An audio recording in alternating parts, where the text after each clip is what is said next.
Bem-vindos ao canal Não Estamos Sós.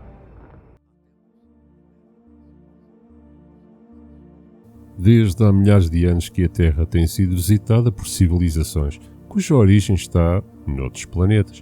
Muitos deles têm mais de 2 bilhões de anos de existência, sendo que possuem uma tecnologia tão avançada que parece impossível aos nossos olhos. Isto é como um advogado ligado ao Programa de Transparência e Divulgação de Informações sobre OVNIs no governo dos Estados Unidos tem vindo a divulgar, dizendo ele que acredita que os APS são muito possivelmente uma real ameaça à segurança dos Estados Unidos e sim, a tecnologia que nós vimos é muito superior a tudo o que temos. Estamos a falar de algo capaz de ir ao espaço e descer em segundos, fazer o que quiser e partir. E nós não podemos fazer nada. Infelizmente, essas conclusões foram relatadas de uma forma crítica pela comunicação social, sem ter consultado qualquer especialista no assunto, o que seria obrigatório fazer.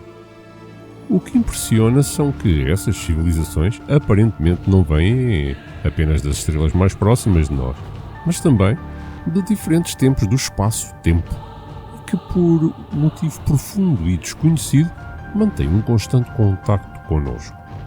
Claro está que os vários governos são cientes destas visitas e guardam segredos de tudo a 7 chaves, incluindo o real interesse demonstrado por estas raças extraterrestres no ser humano. Mais que uma dessas civilizações está presente diariamente no nosso planeta. Será que elas representam mesmo um perigo real? E de que espaço-tempo desses planetas é que eles vêm? Daniel Sheehan, um advogado conhecido pelas suas pesquisas e declarações sobre fenómenos extraterrestres, fez uma afirmação ousada há poucos dias e que está a gerar imensos debates online. Ele afirmou que as civilizações extraterrestres, das quais o governo americano tem informações, poderão estar até 2 bilhões de anos à frente da humanidade, com tecnologias e habilidades que ultrapassam tudo o que somos capazes de compreender atualmente. O Departamento de Defesa dos Estados Unidos tem vindo a responder a questões sobre um vídeo recentemente divulgado. Porém, as respostas às questões que lhe são colocadas é um lacónico. Não comentamos a autenticidade do suposto material de defesa que foi divulgado. Porém, poucos dias após o surgimento do vídeo online, o Comitê de Supervisão da Câmara dos Representantes realizou uma reunião à porta fechada com os membros das várias agências de inteligência e contra-informação, sendo que uma das questões mais importantes à qual foi solicitada uma resposta cabal foi a questão dos OVNIs e a verdade sobre seres do outro planeta, que poderão estar 2 bilhões de anos à nossa frente em termos de tecnologia e habilidades. De acordo com as informações que têm vindo ao público, isto é verdade ou não? Existem mesmo provas reais disto? Uma das respostas obtidas foi de que não só esses seres visitam a Terra, mas que também podem estar a manipular o desenvolvimento tecnológico e científico de forma subtil. Civilizações que são capazes de viajar entre as estrelas de forma quase invisível e utilizando métodos tão avançados de manipulação do espaço-tempo, a verdade é que, para eles, a Terra poderá não passar de apenas um pequeno ponto de interesse. Este tipo de respostas é interessante, até tendo em conta o momento atual do disclosure realizado pelo Congresso americano, que visa a divulgação de informação sobre OVNIs e fenómenos aéreos não identificados pelo governo dos Estados Unidos ao longo dos anos. A verdade é que o comandante dos Black Aces, um grupo que reúne alguns dos melhores pilotos das Forças Armadas, encontrou aquele objeto estranho, capaz de fazer coisas que o F-15 dele não consegue. Este UAP fazia uma aceleração de 0 até à velocidade a que seguia os F-15 num piscar de olhos. E depois de mergulhar, acoplou-se a algo debaixo d'água, algo enorme. Todos os pilotos da esquadrilha viram este objeto vindo do espaço e entrando na água. Isto durou algumas semanas. Acreditam que existia algo debaixo d'água. Segundo eles, não viram o objeto submerso, mas que havia algo, nem que fosse por causa da espuma na água. Daniel Sheehan foi também o advogado em processos importantes que pressionaram o governo a divulgar documentos sobre o assunto. A primeira pessoa relacionada com OVNIs que ele representou foi o chefe do Departamento de Psiquiatria de Harvard, John Mack. Ele, através da insistência do seu amigo Buddy Hopkins, um amigo de infância, começou a ver todos esses casos de pessoas que não tinham qualquer histórico de problemas de saúde mental, mas que diziam que ele simplesmente deveria ter tido algum tipo de experiências, deveria ter sido raptado por extraterrestres, etc, etc. A verdade é que, ao fim de algum tempo, ele começou a levar essa ideia a sério. Muito a sério. Diz ele, eu representei Mac por 10 anos e conheci dezenas de pessoas com as quais ele trabalhou. Aliás, estive envolvido no processo de seleção para determinar quais é que tinham credibilidade e quais é que não. Conversei com várias testemunhas absolutamente credíveis e eu poderia apresentar a qualquer júri americano e o júri ficaria absolutamente certo de que estavam a dizer a verdade. Estas testemunhas tiveram contacto direto, cara a cara, com um ou mais desses seres extraterrestres. Alguns deles viram-nos em bases militares americanas, bases subterrâneas. Um dos pontos que mais chama a atenção em vários dos casos é a menção constante sobre uma civilização com 2 bilhões de anos. Uma existência absurda, muito além da nossa capacidade de compreensão. Só para colocar tudo em perspectiva, a Terra tem cerca de 4,5 bilhões de anos de história da humanidade, especialmente o desenvolvimento tecnológico da humanidade. Esse tem apenas centenas de anos, com os desenvolvimentos mais significativos do Homo sapiens ocorrendo apenas nos últimos 10 milhões de anos.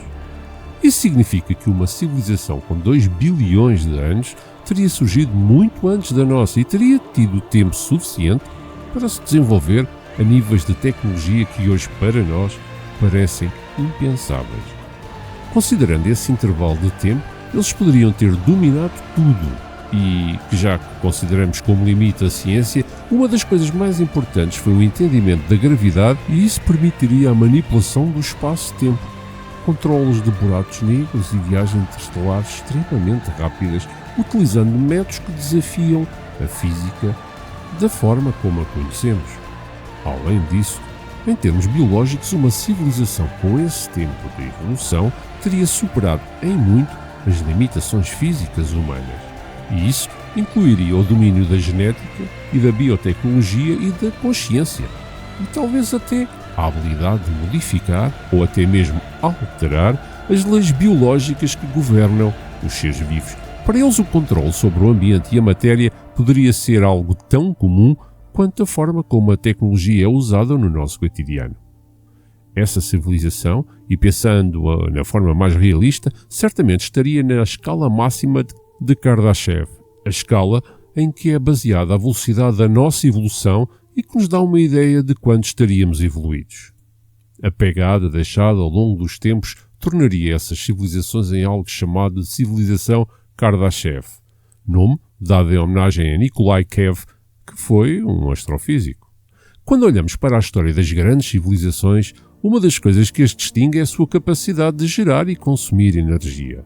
Se for esse o caso, poderemos pensar na dimensão das civilizações com base na quantidade de energia que elas consomem.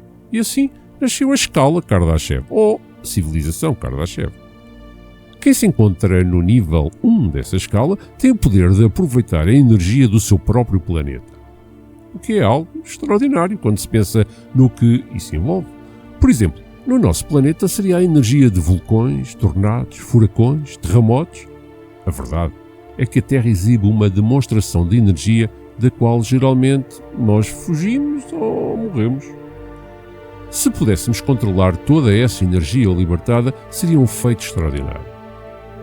A nossa civilização aproveitaria a energia de um vulcão, por exemplo, para que essa energia fosse usada para alimentar uma cidade, em vez da explosão do vulcão a destruir.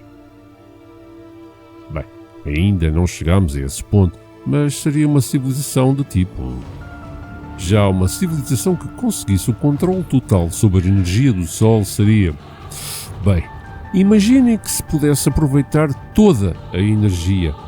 É que é vastamente superior à existente na Terra. Isso representaria uma civilização com um poder extraordinário. Seria com certeza uma civilização que viajaria pela galáxia ou entre galáxias, pois a energia seria abundante e totalmente controlada. Tendo acesso a esse nível de energia, isso faria que a civilização atingisse o grau 2 nesta escala. Já uma civilização de grau 3, na escala de Kardashev, seria capaz de controlar toda a energia de todas as estrelas da sua galáxia. Bem, só na nossa galáxia existem centenas de bilhões de estrelas. E se nós conseguíssemos encontrar uma maneira de aproveitar toda essa energia, meu Deus, quem poderia imaginar o que isso significaria? Poderiam até criar universos, mas o que eu sei é que também seria incrivelmente perigoso, como sempre acontece quando se tem acesso a novas fontes de energia. A razão pela qual civilizações tão avançadas poderiam estar interessadas na Terra é uma questão que junta especulação com alguns princípios da observação científica. Dado o seu nível de desenvolvimento, eles provavelmente poderiam estar além do simples desejo de explorar ou conquistar novos mundos. Em vez disso, eles poderiam estar mais centrados na observação e no estudo da evolução de outras formas de vida, ou até mesmo em experiências e recolha de dados sobre o desenvolvimento humano. Interessados, quem sabe, em entender como é que seres biológicos como nós se adaptam, evoluem e interagem com os ecossistemas existentes. Essa seria uma maneira de aprender mais sobre o processo de desenvolvimento da vida inteligente em diferentes condições e períodos. Outra hipótese é que esses extraterrestres possam estar a realizar experiências mais profundas e possivelmente influenciando o nosso desenvolvimento de forma subtil, mas que acarretam alterações significativas para toda a humanidade. Existem aqueles que dizem que essas visitas são mais profundas e que elas envolveriam características que antes só seriam observadas nas suas próprias espécies, mas que aos poucos estariam a surgir noutras, entre elas os humanos. Um dia Albert Stein ligou e estava nos derradeiros dias de vida, já no seu leito de morte. Ele ligou e pediu para o visitar o quanto antes. Voei até ao Minnesota e ele estava realmente à beira da morte. Todos aqueles tubos ligados e disse que precisava de contar a alguém algo antes de morrer. Ele tinha pertencido ao exército dos Estados Unidos e tinha sido designado para escriturário no projeto Blue Book. Embora o projeto Blue Book tivesse como objetivo na sua época a descredibilização de todas as pessoas que diziam ter sido testemunhas de avistamentos OVNI, levando-as a crer que todos aqueles avistamentos eram o resultado de gases de pântano ou aves mal identificadas, existiam, porém, mais de 700 avistamentos reais que eles não conseguiam desacreditar. Eram avistamentos em que muitas pessoas estavam envolvidas, que estavam presentes. Existiam testemunhas, existiam rastreamentos de radar e tudo mais. Albert foi designado para o grupo que estava a investigar estes avistamentos. Eles enviaram pessoas para entrevistar todos os que tinham visto esses objetos e depois essas pessoas voltavam e entregavam-lhe os relatórios para que ele os datilografasse. Essa era a função dele durante anos, tendo acabado por se tornar amigo próximo do comandante dessa unidade.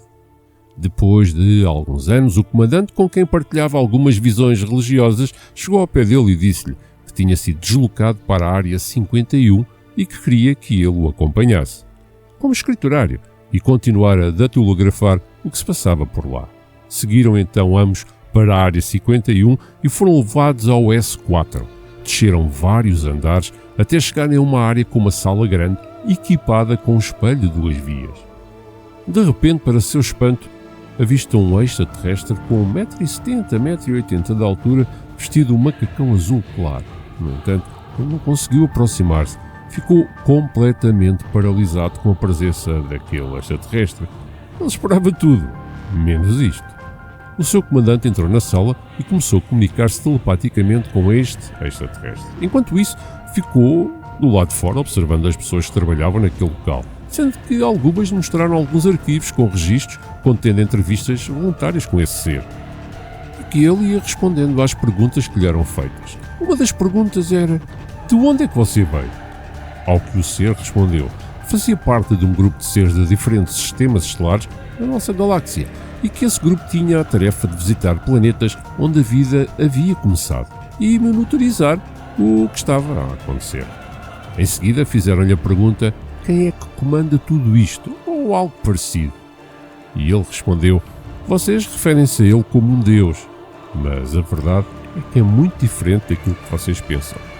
Ele afirmou que eles vinham de diferentes sistemas estelares e planetas dentro da nossa galáxia, sendo uma civilização com essa escala de tempo e evolução permitia-lhes detectar a tecnologia existente mesmo a grandes distâncias e com bastante facilidade, pois a sua necessidade energética estaria em níveis absurdamente elevados, permitindo-lhes não só alcançar grandes distâncias, mas também posições diferentes no tempo.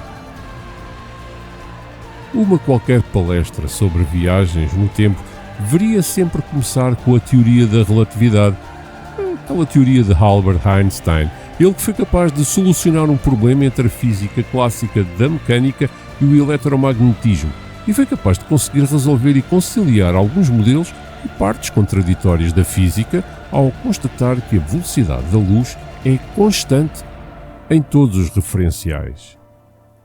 Nós, especialmente na ficção científica, gostamos de pensar nisso como uma limitação, ou seja, a velocidade da luz não é tão rápida quando se pensa em escalas intergalácticas, mas isso resulta também em algumas consequências matemáticas incrivelmente interessantes e importantes. Eles estão aqui. Não há apenas uma única civilização extraterrestre interagindo connosco, mas várias, com objetivos diferentes e dificuldades em responder às grandes questões. A verdade é que as questões envolvendo OVNIs são algumas das maiores dúvidas da existência humana, visto que ela questiona o lugar dos seres humanos na cadeia alimentar, não sabendo nós qual o nosso lugar e aquilo que nos espera mais à frente. O meu nome é Marco Martins e este foi mais um Não Estamos Sós.